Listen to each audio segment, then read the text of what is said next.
اعوذ باللہ من الشیطان الرجیم بسم اللہ الرحمن الرحیم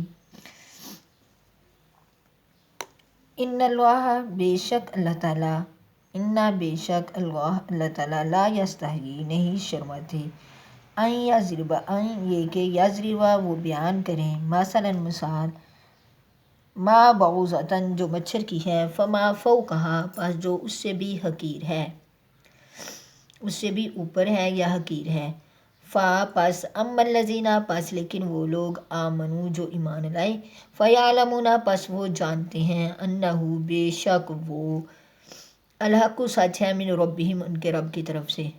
اور اما الذین اور لیکن وہ لوگ کافر جنہوں نے کفر کیا فیقولون پس وہ کہتے ہیں ماذا اراد اللہ کیا ارادہ کیا اللہ تعالیٰ نے بہذا مسئلہ اس مثال کے ساتھ یضل وہ گمراہ کرتا ہے بھی اس کے ساتھ کثیرن بہت زیادہ کو ویہدی اور وہ ہدایت دیتا ہے بھی اس کے ساتھ کثیرن بہت زیادہ کو وما یضل اور نہیں وہ گمراہ کرتا بھی اس کے ساتھ الا مگر فاسقین فاسقوں کو الذین وہ لوگ ینقضون جو توڑ ڈالتے ہیں عہد اللہ وعدہ اللہ تعالیٰ کا من بعد میثاقہ بعد اس کے پکا کرنے کے وَيَقْطَعُونَ اور وہ قطع کرتے ہیں کاٹ دیتے ہیں ما امر اللہ جو حکم دیا اللہ تعالیٰ نے بھی اس کا ان یوصلا یہ کہ وہ ملایا جائے یہ کہ یوصلا وہ ملایا جائے وَيُفْسِدُونَ اور وہ فساد کرتے ہیں فی الارض زمین میں اولئک وہی لوگ ہیں ہم وہ خاسرون نقصان اٹھانے والے ہیں کیفا کس طرح تکفرون تم انکار کرتے ہو باللہ اللہ تعالیٰ کا وکنتم اور تھے تم امواتا مردہ فاحیاکم پس زندہ کیا اس نے تم کو ثم پھر یمیتکم وہ مارے گا تم کو ثم پھر یحییکم وہ زندہ کرے گا تم کو ثم پھر الیہ اسی کی طرف ترجعون تم لوٹائے جاؤ گے هو الذی وہ ذات پاک خلقہ جس نے پیدا کیا لکم تمہارے لیے ما فی الارض جو زمین میں ہے جمیعاً سارے کا سارا ثم استوی ثم پھر استوی ارادہ کیا اس نے الی السماء آسمان کی طرف فسواہن پس برابر کیا اس نے ان کو سبع سماوات آسمان وہوا اور وہ بکل شیء ہر ایک چیز کو علیم جاننے والا ہے۔ آج ہم نے سورۃ بقرہ کا رکو نمبر 3 ہاف پڑھا، کچھ ہم نے کل پڑھا تھا کچھ ہم آج پڑھ رہے ہیں۔ اس میں اللہ تعالیٰ بیان فرما رہے ہیں ان اللہ کے بے شک اللہ تعالیٰ لا یستحیی نہیں شرماتے ان یضربا یہ کہ وہ بیان کریں مثال جو مچھر کی ہے یا اس سے بھی حقیر۔ یہاں پہ بعوضۃ فما فوقہا اس کے لفظی معنی ہے کہ مچھر ہو یا اس سے بھی زیادہ، اس جگہ زیادہ سے مراد حقارت ہے یعنی حقارت میں زیادہ ہو۔ اب بعض لوگوں کا کہنا یہ تھا کہ قرآن مجید میں کبھی ہاتھی کی مثال، کبھی مچھر کی مثال، کبھی کسی چیز کی مثال، اتنی عظیم کتاب ہے تو اللہ تعالیٰ سے چھوٹی چھوٹی مثالیں دے کے کیا ثابت کرنا چاہتے ہیں، فاسقوں کا کہنا تھا۔ تو اس پر جواب دیا گیا کہ اللہ تعالیٰ نہیں شرماتے کہ وہ بیان کریں مثال مچھر کی ہے یا اس سے بھی زیادہ حقیر ہے، کیونکہ قرآن اور اس کی مثالوں کے ذریعے بہت سی مخلوق کو ہدایت کرنا تو ظاہر ہے، مگر اس کے ذریعے بہت سے لوگوں کو جیسا کہ آگے آ رہے ہیں وہ گمراہ کرتے ہیں اللہ تعالیٰ ساتھ اس کے بہت زیادہ کو، اور ہدایت دیتے ہیں ساتھ اس کے بہت زیادہ کو، کہ اس کے ذریعے بہت سے لوگوں کو گمراہ کرنے کا مطلب یہ ہے کہ جس طرح یہ قرآن اس کے ماننے والوں اور اس پر عمل کرنے والوں کے لیے ذریعہ ہدایت ہے، اس طرح اس کا انکار کرنے والوں اور مخالف یعنی اس کی مخالفت کرنے والوں کے لیے ذریعہ گمراہی بھی ہے، جو اس کے ساتھ اس کی وجہ سے گمراہ ہوتے ہیں، یعنی جب وہ مانتے نہیں ہیں تو ظاہری بات ہے گمراہ ہوتے ہیں۔ آگے وما یضل اور نہیں وہ گمراہ کرتا بھی اس کے ساتھ الا الفاسقین مگر فاسقوں کو۔ فاسقین کے معنی ہے کہ خروج یعنی نکل جانا، باہر نکل جانے کے ہیں، اللہ تعالیٰ کی اطاعت سے نکل جانے والے کو فاسق کہتے ہیں۔ اطاعت الہی سے نکل جانا کفر و انکار کے ذریعے بھی ہوتا ہے اور عمل نافرمانی کے ذریعے بھی ہوتا ہے، اس لیے لفظ فاسق کافر کے لیے بھی بولا جاتا ہے۔ اور جو شخص یہ فسق کے کام اور گناہ اعلانیہ جرت کے ساتھ کرتا ہے پھر اس کو فاجر کہا جاتا ہے۔ معنی اس کے یہ ہیں، اس آیت کے یہ ہیں کہ قرآن کی ان مثالوں سے بہت سے لوگوں کو ہدایت ہوتی ہے اور بہت سے لوگوں کے حصے میں گمراہی آتی ہے، مگر ان مثالوں سے گمراہی صرف انہی لوگوں کا حصہ ہوتی ہے جو فاسق یعنی اطاعت خداوندی سے نکل جانے والے ہیں، جن میں سے کچھ بھی خدا کا خوف ہوتا ہے تو وہ ہدایت حاصل کر لیتے ہیں۔ اگلی آیت میں آ رہا ہے الذین ینقضون عہد اللہ، کہ جو لوگ توڑ ڈالتے ہیں وعدہ اللہ تعالیٰ کا من بعد ہی میثاقہ، اس سے پکا وعدہ کرنے کے بعد۔ اس میں دو وعدے آتے ہیں۔ ایک یعنی کہ عہد ہوتا کیا ہے؟ عہد اس صورت میں معاملہ اور معاہدے کو کہا جاتا ہے جو دو شخصوں کے درمیان، دو انسانوں کے درمیان یا دو شخصیتوں کے درمیان ہو۔ میثاق ایسے ہی وعدے کو کہا جاتا ہے جو قسم کے ساتھ عہد کیا جاتا ہے خالی وعدے کو، اور لیکن میثاق اس کو کہا جاتا ہے جو قسم کے ساتھ مستحق اور مضبوط کیا جائے۔ اب یہ دو طرح کے ہوتے ہیں، یعنی کہ دو وجوہات پر ہیں۔ اول یہ کہ ایسا کرنے والے، توڑ ڈالنے والے دو طرح کے ہیں، دو معاہدے ہیں۔ اول یہ کہ ایسا کرنے والے وہ لوگ ہیں جو اس وعدے کو توڑ ڈالتے ہیں جو تمام انسانوں نے اپنے رب سے باندھا تھا، جبکہ تمام انسان کی اس عالم میں پیدائش سے پہلے اللہ تعالیٰ نے تمام پیدا ہونے والے انسانوں کی روحوں کو جمع کر کے ایک سوال فرمایا تھا۔ پہلے پارے میں آپ پڑھیں گے الستُ بربکم، کیا میں تمہارا رب نہیں ہوں؟ یعنی چونٹیوں کی شکل میں تمام حضرت آدم علیہ السلام سے لے کر دنیا کے آخری انسان تک کی روحوں کو اللہ تعالیٰ نے جمع کیا، اسے عہد الست کہتے ہیں۔ جمع کر کے اللہ تعالیٰ نے فرمایا الستُ بربکم، کیا میں تمہارا رب نہیں ہوں؟ تو سب نے کہا بلا، کیوں نہیں، آپ ہی ہمارے رب ہیں۔ سب نے ایک زبان ہو کر سب روحوں نے کہا تھا بلا، جس پر بڑی تاکید کے ساتھ اس کا اقرار کیا اللہ تعالیٰ شانہ کہ ہمارا رب اور پروردگار تو ہی ہیں۔ اور اس بات کا تقاضا یہ ہے اب کہ انسان اور اللہ تعالیٰ کے درمیان جو معاہدہ ہو چکا ہے وہ دنیا میں پیدا ہونے کے بعد تمام انبیاء علیہ السلام اور آسمانی کتابیں اس عہد کی تجدید اور یاد دہانی پر اور اس پر عمل کی تفصیلات بتانے کے لیے انبیاء کرام آئے تھے۔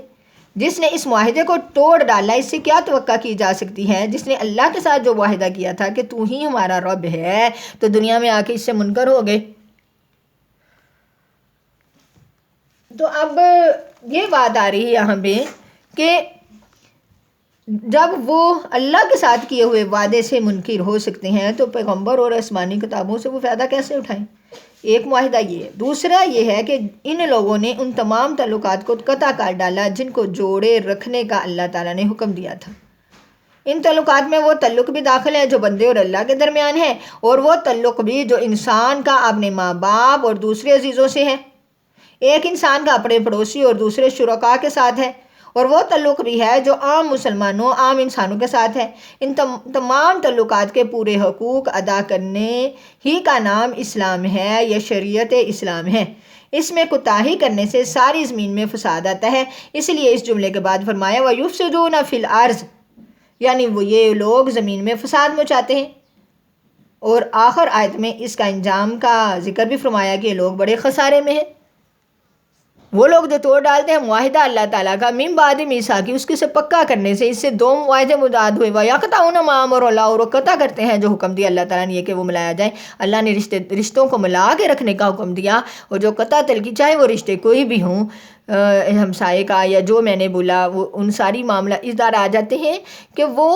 قطع کرتے ہیں، قطع تلقی کرتے ہیں۔ جو اللہ نے حکم دیا ہے یہ کہ اس کو ملا کے رکھا جائے، اگر وہ ایسا کرتے ہیں وَيُفْسِدُونَ فِي الْأَرْضِ، تو وہ زمین میں فساد کرتے ہیں،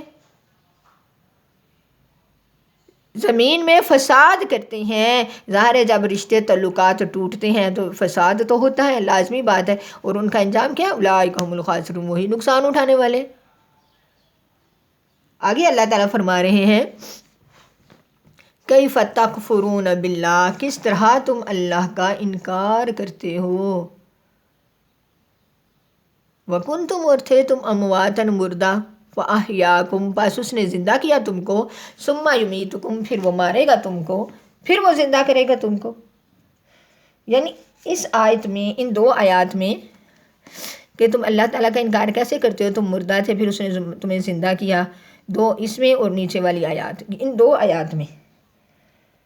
اللہ تعالیٰ نے جو پہلی آیات ہے اس میں مخصوص نعمتوں کا ذکر کیا ہے جو ہر انسان کی ذات اور نفس کے اندر موجود ہیں، کہ وہ پہلے بے جان ذرات کی صورت میں تھا، پھر اللہ تعالیٰ نے زندگی فرمائی، زندہ کیا۔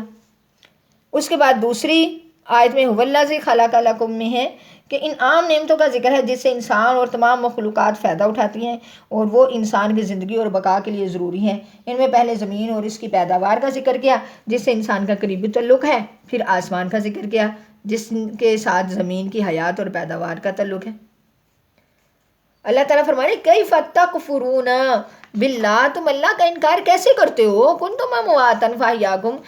اموات معیشت کی جمع ہے، مردہ بے جان چیز کو کہا جاتا ہے۔ مراد اس سے یہ ہے کہ انسان اپنی اصل حقیقت پر غور کرے تو اسے معلوم ہوگا کہ اس کی وجود کی ابتدا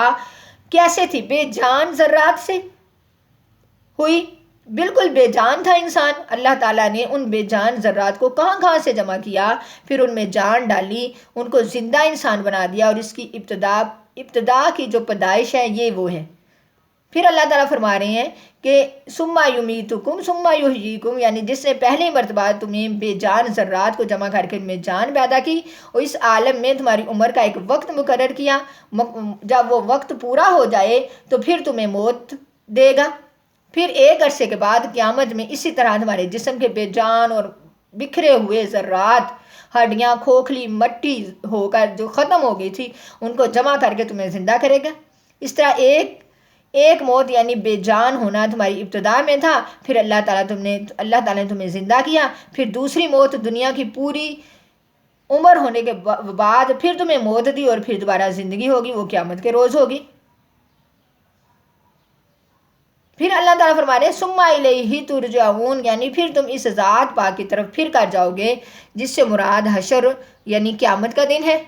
اب اس آیت میں اللہ تعالیٰ نے اپنے انعام اور احسان کا ذکر کیا جو ہر انسان کی اپنی ذات سے متعلق ہے، جو سارے انعامات اور احسانات، تمام انعامات اور احسانات اس کے مداوع ہیں، یعنی زندگی دنیا اور آخرت میں، اور زمین اور آسمان کی جتنی نعمتیں انسان کو حاصل ہیں وہ سب اس زندگی پر موقوف ہیں۔ زندگی نہ ہو تو کسی نعمت سے فائدہ نہیں اٹھایا جا سکتا، اور زندگی کا نعمت ہونا ظاہر ہے، مگر اس آیت میں موت کو بھی نعمتوں کی فہرست میں اس لیے شمار کیا گیا کہ یہ دنیا کی موت کا دروازہ ہے، یہ جو دنیا موت کا دروازہ ہے اس دائمی زندگی کا کہ جس کے بعد موت نہیں، اس لحاظ سے یہ موت بھی ایک نعمت ہے۔ آگے اللہ تعالیٰ فرما رہے ہیں هو الذی خلق لکم ما فی الارض جمیعا، یعنی اللہ وہ ہے جس نے پیدا کیا تمہارے لیے جو کچھ زمین میں ہے، سب کا سب، ان تمام نعمتوں میں اللہ تعالیٰ اس میں تمام نعمتیں آ جاتی ہیں جو زمین میں ہے ساری کی ساری، جن میں تمام انسان بلکہ حیوانات بھی شامل ہیں، شریک ہیں۔ دنیا میں کسی انسان کو جو نعمتیں حاصل ہوتی ہیں یا ہو سکتی ہیں یہ ساری شامل ہیں، کیونکہ انسان کی غذا، اس کا لباس، اس مکان، اس کی دوا، اس کی راحت کے سارے سامان زمین میں پیدا کیے جاتے ہیں۔ اللہ تعالیٰ فرما رہے ہیں ثم استویٰ الی السماء فسواہن سبع سماوات، اس سے مراد یہ ہے کہ زمین کی پیدائش کے بعد اللہ تعالیٰ نے آسمان کی تخلیق کا ارادہ فرمایا جس میں کوئی اس کی ارادے کے آگے کوئی حائل اور کوئی چیز مانی نہیں ہوتی، یہاں تک کہ اللہ تعالیٰ نے سبع سماوات 7 آسمان تخلیق فرما دیے۔ یہاں پہ جو اہل علم حیت والے کہتے ہیں کہ 9 آسمان ہے تو اس کی تردید آ گئی کہ نہیں، 9 آسمان نہیں، اللہ تعالیٰ نے قرآن مجید میں ہر جگہ 7 آسمان فرمایا ہے۔ 7 آسمان ہیں کہ ہر چیز کا جاننے والا ہے، اس کی تخلیق، اس کے کائنات، اس کے لیے کوئی مشکل کام نہیں۔ کائنات جو ذات ایک چیز کو پہلے بنا سکتی ہے، ایک چیز کا سانچہ، ایک چیز کو بنا ہوا دیکھا اس کو بنا لینا آسان ہے، دوسری دفعہ بنانا کہ ایک چیز کو کبھی بنایا ہی نہ ہو، اس کا کوئی تصور ہی نہ ہو، اس کو دیکھا ہی نہ ہو، وہ چیز بنانا زیادہ مشکل۔ جب اللہ تعالیٰ ایک چیز، ایک انسان جس کی کوئی شکل و صورت کوئی کچھ نہ ہو اللہ اس کو بنا سکتا ہے، جب ایک خاکہ بن گیا تو اس کو دوبارہ پیدا کرنا اس ذات کے لیے کیا مشکل ہے۔ اللہ تعالیٰ تو ہر چیز کو جاننے والے ہیں۔ اللہ تعالیٰ مجھے اور آپ کو عمل کرنے کی توفیق عطا فرمائے۔ تو انشاءاللہ آج تراویحیں ہوں گی رمضان مبارک کی، انشاءاللہ سب کو میری طرف سے